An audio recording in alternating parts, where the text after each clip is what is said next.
Now note one thing, that if you consider all the multiples of n and their set we are calling Hn, then there you will have positive multiples as well as negative multiples. So if you, instead of considering Hn, if you consider H minus n, then you are going to get the same set. In other words, this n that we are considering, we can conveniently consider to be in fact a positive integer, because the negative integers give us the same subgroups as the positive integers do. So we make that observation, since Hn is equal to H minus n, we consider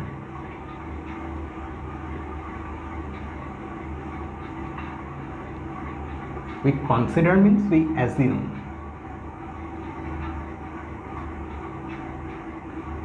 without loss of generality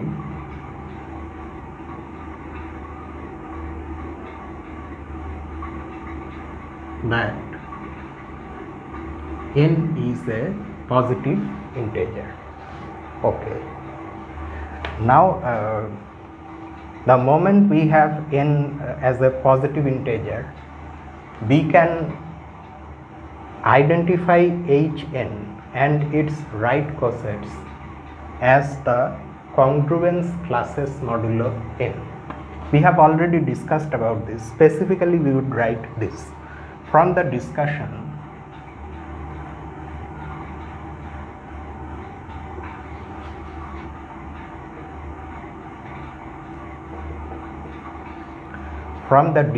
before the definition,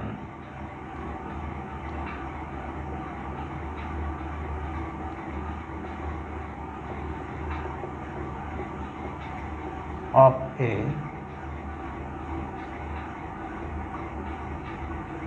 right coset in the text, we know that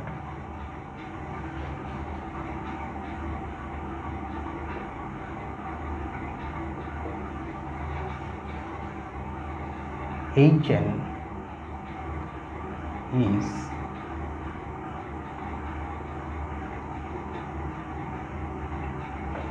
the congruence class modulo n that contains 0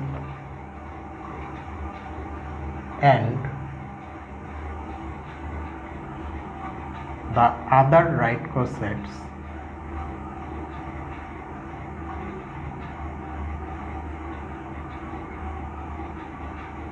of Hn in G are the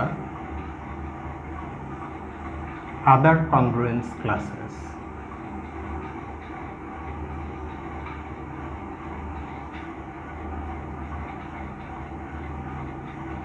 Modulo n, that is G by Hn, the set of all right cosets of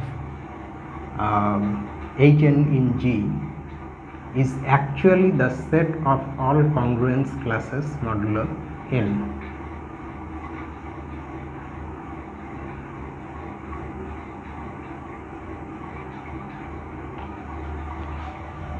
Okay.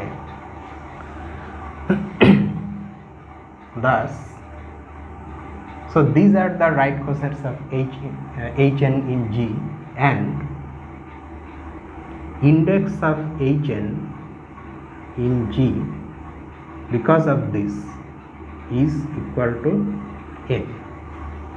It makes sense also because now you see n is a positive integer, so index is actually the number of right cosets. Had n been negative, this would not make sense. In that case, we would have to write absolute value of n in place of n. I forgot to write about this notation. For the notation,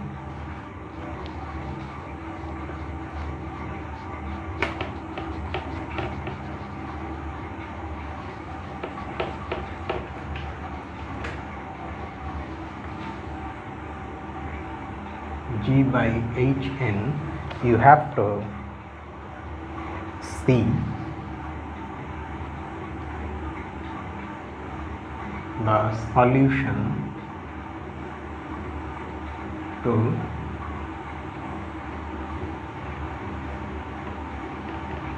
exercise 12 below.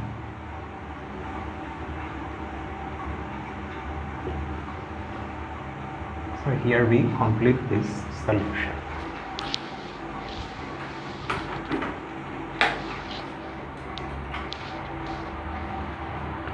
Okay, then exercise 11.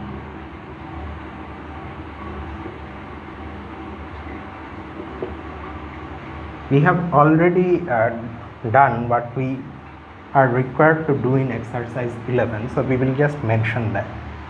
In exercise 10,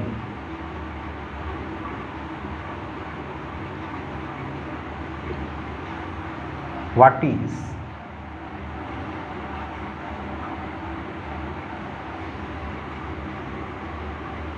Hn intersection Hm? In the text, when we considered this example, there was one example of groups and their subgroups. There actually we came across this additive group of integers and the subgroup consisting of all multiples of n. There we found this out, we found an expression for this, and it turns out that if n and m are both positive integers, then this is equal to this, where this denotes the LCM of n and m. If n and m, if you consider both of them to be just non-zero, you have to replace n and m by their absolute values, that's all. So we already have the answer with us. In the original text that was not the case, I mean in the example that was not determined and it appears as an exercise. So I have made part of the solution as I have made the solution a part of the example itself.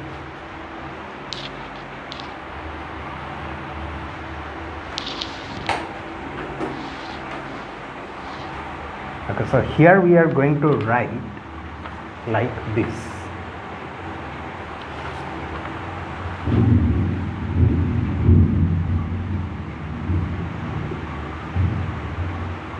I don't have the specific number of the example where this occurs. We can write, we have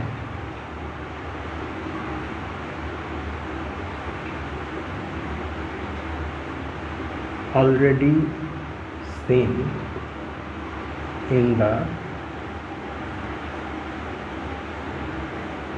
examples that,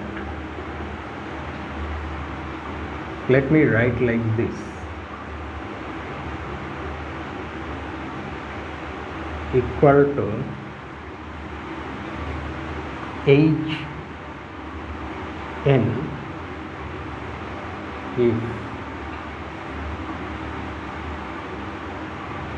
or is equal to, okay, how can I write this? I mean what I am trying to write here is that we have to also consider the case where at least one of n or m is equal to 0, in which case we get the trivial group. H0 is the trivial group consisting of only the identity element. So the intersection will be that trivial group. Oh, so intersection will be the trivial group, fine. This is equal to 0 if n is equal to 0 or m is equal to 0. Okay, so in this way it can be written, and if both of them are non-zero, then the answer is this.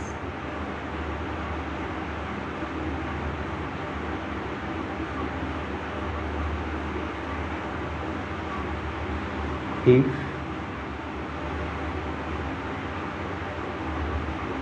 n m is not equal to 0.